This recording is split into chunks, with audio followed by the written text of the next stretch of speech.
26번 문제는 기관의 종사자가 이 기관을 물어보는 건데요. 기관의 종사자가 그 직무를 수행하면서 청소년 근로자에 대한 최저임금법이나 근로기준법 등 노동관계 법령의 위반 사항을 알게 된 경우 청소년 기본법상 근로감독관에게 의무적으로 신고해야 할 기관, 여기에 해당되지 않은 것은입니다.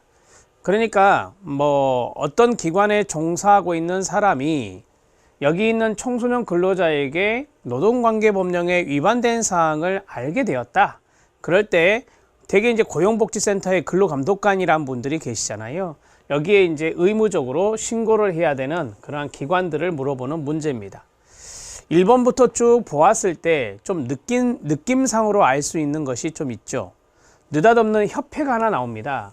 이 협회라고 하는 것은 여기 한국청소년수련시설 협회라고 되어 있거든요. 그래서 수련시설이 이렇게 함께 모여 있는 어떤 일종의 집합체를 이제 협회라고 말할 수 있잖아요. 이 협회는 여기에 해당되지 않습니다. 협회는 좀 거리가 멀다라고 우선 생각을 하고 들어가시면 됩니다. 아동복지시설입니다. 여러분, 아동복지시설은 아동복지법상 시설인데요. 그 아동의 나이가 18세 미만입니다. 18세 미만은 청소년에도 포함될 수 있습니다. 그래서 아동복지시설 해당됩니다. 왜 느닷없는 아동이야? 이게 답이다 라고 생각하시면 안 된다는 겁니다. 자, 그 다음에 이주배경 청소년지원센터, 청소년복지지원법에 있는 것 중에 하나죠. 여기도 해당되고요. 학교 밖 청소년 지원센터, 꿈드림이라고 하죠. 자, 여기에서 근무하는 사람도 마찬가지 신고해야 될 기관에 해당됩니다. 자, 그 다음 한국청소년 상담복지개발원은 기본 중에 기본이겠죠. 여기에 해당되는 기관의 종사자도 마찬가지 신고해야 될 부분에 해당됩니다. 자, 답을 해결했습니다. 답은 1번 한국청소년 수련시설협회는 해당 사항이 없습니다.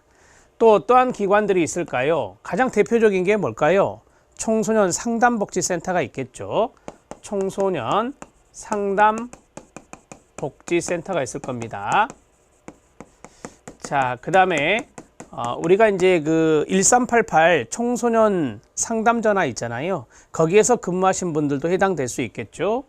자, 1388 청소년 상담 전화에서 근무하신 분들도 해당될 것이다. 이렇게 생각할 수 있겠습니다. 자, 한 가지 더 말씀드리면 청소년 복지시설도 아동복지시설이 있으니까 청소년 복지시설도 여기에 들어갈 수 있겠죠. 자, 청소년 복지지원법에 보면 청소년 복지시설은 4가지가 있습니다. 이거는 쓰지 않겠습니다. 청소년 쉼터, 청소년 자립지원관, 청소년 치료재활센터, 청소년 회복지원시설이 있습니다. 이건 뒤에 나오기 때문에 제가 쓰지 않겠습니다. 이러한 것들이 청소년 복지시설인데요. 이 4가지의 시설에 해당되는 기관의 종사자는 이러한 청소년 근로자에 대한 노동관계법령의 위반사항을 알게 되었을 때는 근로감독관에게 신고해야 되는 의무자가 됩니다. 답은 1번입니다. 해설이 길면 해설을 참고해서 보아드린다라고 말씀드렸는데요. 자, 해설이 2가지가 있는데 실력 따지기를 잠깐 보겠습니다. 근로청소년의 보호를 위한 신고 의무가 나와 있습니다. 청소년의 근로와 관련하여 근로기준법, 최저임금법 등 노동법의 위반 사실을 알게 된 경우는 그 사실을 고용노동부 장관이나 근로감독관에게 신고할 수 있는데요. 대개 여기서는 이제 근로감독관으로 나온 것입니다. 의무신고기관이 있습니다. 이게 출제가 된 건데요. 상담전화, 한국청소년 상담복지개발원, 상담복지센터, 이주배경 청소년지원재단, 청소년 복지시설의 장과 종사자, 청소년 복지시설만 아시면 돼요. 꿈드림, 아까 말씀드렸던 학교 밖 청소년 지원센터가 되겠습니다. 아동복지시설까지 말씀드렸습니다.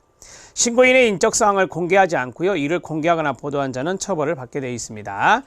자, 신고자는 보호받을 의무도 있고 보호해야 됩니다.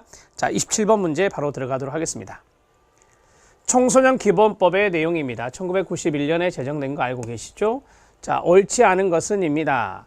첫 번째, 청소년 육성의 모든 영역에서 청소년의 기본 인권은 존중되어야 합니다. 맞습니다. 이 모든 영역이 바로 이제 청소년의 세 가지가 나와요. 되게 청소년 복지와 청소년 활동과 청소년 보호요. 자, 이러한 것의 모든 영역에서 청소년의 기본 인권은 존중돼야 됩니다. 제5조의 1항에 있습니다. 청소년 기본법 제5조 1항에 있다. 자, 2번 청소년 육성에 관하여 다른 법률에 우선시하여 적용됩니다. 그러니까 청소년 육성에 대한 것은 기본법이 우선적으로 적용된다라고 하는 겁니다. 자, 여기는 제4조의 1항입니다. 제4조의 1항에 명시되어 있습니다. 자, 그 다음에 세 번째, 청소년의 자치권 확대를 명시하고 있는데요. 이 자치권은 청소년의 의사 결정과도 연관성이 있습니다. 그래서 좀 풀어드리면 청소년이 의사 결정에 참여할 권리입니다. 청소년이 의사 결정에 참여할 권리를 자치권이다 이렇게 이야기하고 있고, 청소년 본인과 관련된 의사결정입니다. 본인과 관련된 의사결정에 참여할 권리가 있다. 자, 자치권의 확대를 명시하고 있는 것은 제5조의 2입니다. 제5조의 2에 있습니다. 이렇게 해서 적어 놓으시면 되겠습니다. 되셨죠? 자, 그 다음에 이제 4번 지문이 문제가 있는데요. 청소년 육성의 1차적 책임은 사회에 있다가 아니라 가정에 있다라고 되어 있습니다. 가정에 있다. 1차적 책임이니까 가정에 있다라고 하는 겁니다. 이거는 제6조의 1항에 있습니다. 제6조 1항에 있다. 이렇게 적어 놓으시면 되겠습니다. 마지막은 국가와 지방자치단체는 청소년 육성에 필요한 법적, 제도적 장치를 국가와 지자체가 당연히 마련해야 할 것입니다. 자, 이거는 제8조의 1항에 있습니다. 국가와 지자체의 책무 이런 것이 나오죠. 법조문에 보면. 그래서 제8조의 1항에 있다. 이렇게 정리를 하십시오. 자, 우리는 이제 그 심화학습 내용을 볼 건데 우선 답을 좀 해결할게요. 답은 4번이 됩니다. 청소년 육성의 1차적 책임은 사회에 있는 것이 아니라 가정에 있다라고 명시되어 있는데요. 자, 심화학습을 보도록 하겠습니다. 우리는 이제 이론서가 없기 때문에 이런 법조문을 좀 봐놓으셔야 돼요. 청소년 기본법이 나왔고요. 청소년 육성 이런 내용들이 쭉 나옵니다. 청소년 기본법은 청소년에 대한 법적 사항을 담고 있는 법입니다. 모든 상황에서 청소년의 기본적인 인권이 존중됨을 명시하고 있습니다. 그게 바로 제5조의 1항에 있다라고 말씀드렸습니다. 청소년 육성입니다. 청소년 활동을 지원하고 청소년 복지를 증진하며 근로 청소년을 보호하는 한편, 자, 이게 나오잖아요. 활동이 나오고 복지가 나오고 보호가 나오죠. 이게 큰 세 가지의 틀이라고 보시면 됩니다. 한편 사회 여건과 환경을 청소년에게 유익하도록 개선하고 청소년을 보호하여 청소년에 대한 교육을 보완함으로써 청소년이 균형 있는 성장을 돕는 것, 청소년의 균형 있는 성장을 돕는 것이 바로 육성이다. 이렇게 말할 수 있습니다. 청소년의 기본적 인권은 나오죠. 밑줄, 활동, 복지, 보호 등 청소년 육성의 모든 영역에서 존중돼야 되고, 그 다음에 같이 읽어볼까요? 시작! 가정은 청소년 육성에 관해 1차적 책임이 있음을 인식하고 따뜻한 사랑과 관심을 통해 청소년의 개성과 자질을 바탕으로 자기 발전을 실현하고 국가와 사회의 구성으로서 책임을 다하는 후세대로 성장할 수 있도록 노력해야 합니다. 기본적인 인권적인 부분에 대해서 이야기를 했습니다. 청소년 육성 정책은 여성가족부 장관이 관계 행정기관의 장과 협의하여, 항상 청소년 주무부처는 여성가족부입니다. 머릿속에 기억해 주시고요. 자, 총괄 조정하고 국가는 청소년 육성에 대한 기본계획을 5년마다 수립해야 됩니다. 대개 이 기본계획이 나오면 기본계획이든 종합계획이든 이런 것들이 나오면 대개 5년마다입니다. 숫자 좀 조심해야 되니까. 자, 5년마다다 라고 정리할 수 있어요. 자, 기본계획 나오거나 종합계획 나오면 5년마다 수립해야 한다라고 돼 있는데, 자, 우리가 청소년 보호법에 보면 보호 종합계획이란 게 있어요. 청소년 보호 종합계획, 청소년 보호 종합계획. 자, 이 종합계획 나왔는데 이 녀석은 3년마다예요. 이 녀석은 3년마다. 이런 것들이 좀 독특한 녀석들이니까 알아두실 필요가 있다. 자, 넘어가겠습니다. 청소년의 능동적이고 자주적인 주인의식을 고취하고 청소년 육성을 위한 국민의 참여 분위기를 조성하기 위해 청소년의 달은 매돌달 5월달입니다. 아셨죠? 청소년의 달, 청소년 축제 같은 경우도 5월달에 많이 있죠. 국가 및 지방자치단체는 청소년단체의 조직과 활동에 필요한 행정적인 지원을 할 수 있으며 예산의 범위 안에서 그 운영 활동 등에 필요한 경비 일부를 보조할 수 있습니다. 국가 및 지방자치단체는 청소년의 가출 및 비행을 예방하고 이들의 건전한 사회복귀를 돕기 위해서 필요한 복지적 지원을 제공하고 청소년에게 유해한 매체물과 약물 등이 유통되지 않도록 해야 됩니다. 됐습니다. 여기까지. 자, 27번의 답은 4번입니다. 자, 28번 문제 들어가도록 하겠습니다. 가로 넣기입니다. 숫자네요. 자, 가로 안에 들어갈 내용으로 옳은 것은 입니다. 청소년 복지 지원 법령상 여성가족부 장관은 청소년의 건강 증진에 대한 것이 청소년 복지지원법에 있어요.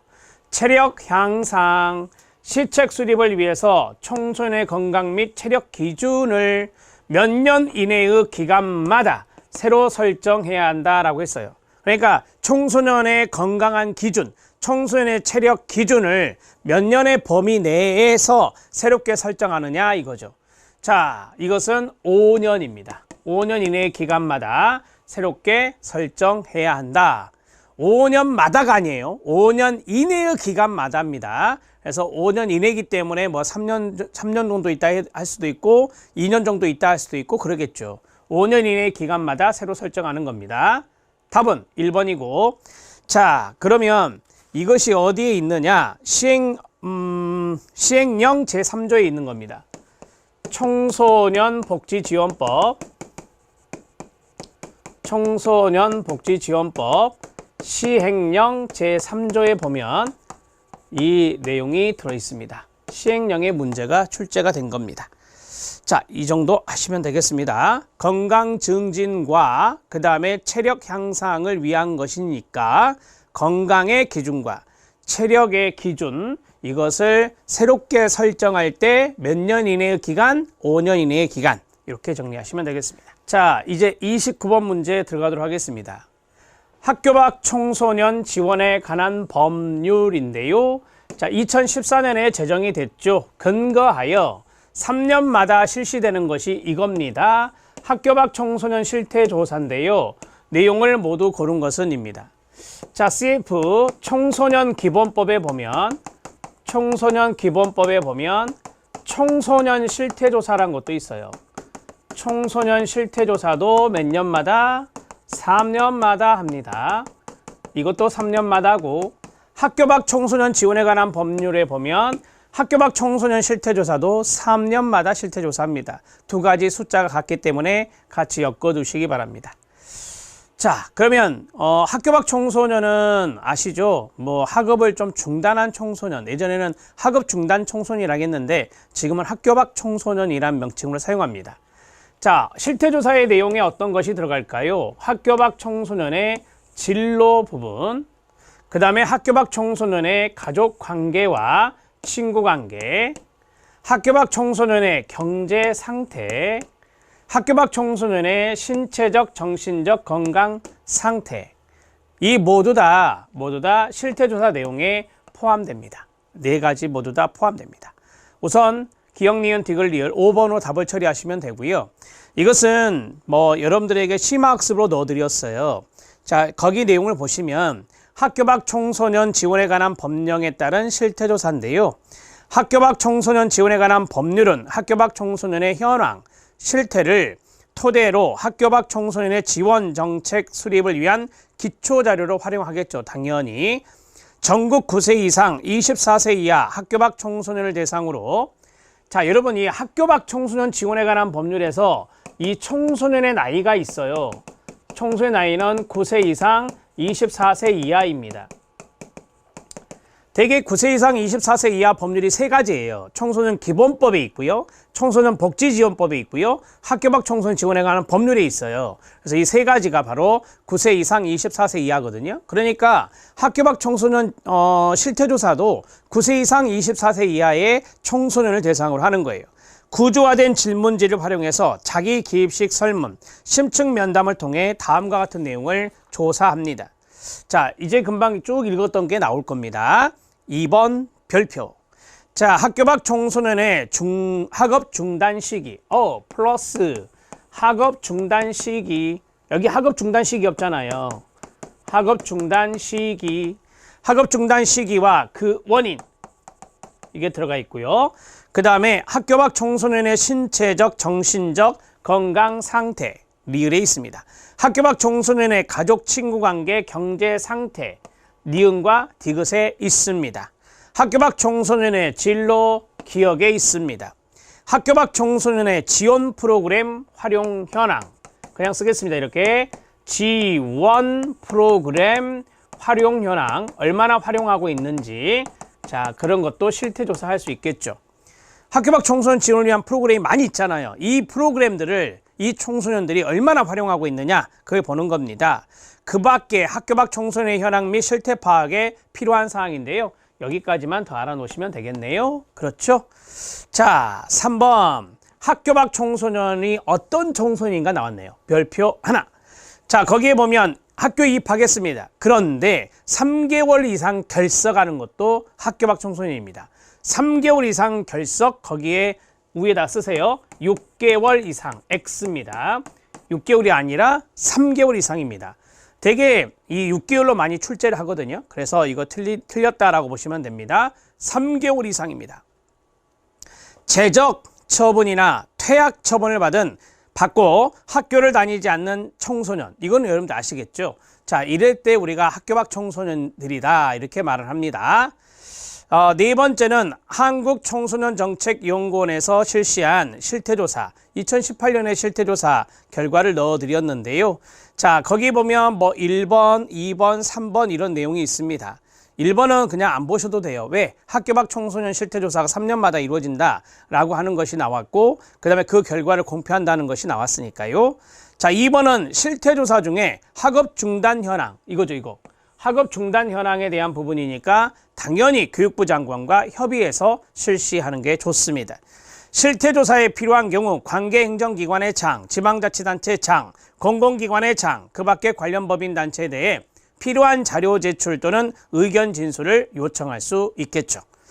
자, 여기까지 진행했고요. 이제 30번 문제 들어가도록 하겠습니다.